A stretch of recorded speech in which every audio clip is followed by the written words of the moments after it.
Hi friends, இன்றைக்கி நாங்கள் புதுப்பாக்கம் வீர ஆஞ்சநேயர் கோயிலுக்கு போயிருக்கோம். இதுதான் ஃபஸ்ட் டைம். பூ வாங்கிட்டு துளசி வாங்கிட்டு போய் சாமி கும்பிட்டு வந்துட்டோம். காலையில் சீக்கிரமாகவே போனதுனால கூட்டம் இல்லாமல் இருந்தது. சாமி கும்பிட்டு வந்துட்டோம். உள்ளுக்குள்ளே வீடியோ எதுவும் எடுக்கலை, வெளியில் வந்ததுக்கப்புறம் தான் எடுத்தோம். நாங்கள் 7 பேர் போயிருந்தோம். நானும் தங்கச்சி வீட்டுக்காரு, என் பசங்க எல்லாம் போயிருந்தோம். போய் புளியோதரை வாங்கிக்கிட்டு அதுக்கப்புறம் சக்கரை பொங்கல் பசங்க கேட்டாங்க, அவங்களுக்கும் வாங்கி கொடுத்துட்டு சாப்பிட வச்சுட்டு கூட்டிகிட்டு வந்துட்டோம். மேலேருந்து பார்க்குறதுக்கு சூப்பராக இருந்தது வியூ.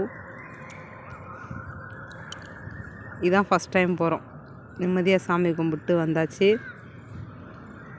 எல்லாம் நவகிரகம் சுற்றிட்டுருக்காங்க. கடைசியாக ஆஞ்சநேயர் கோயிலுக்கு போயிட்டு பார்க்க வேண்டியவங்கள பார்த்துட்டு வந்துட்டோம். பாய்.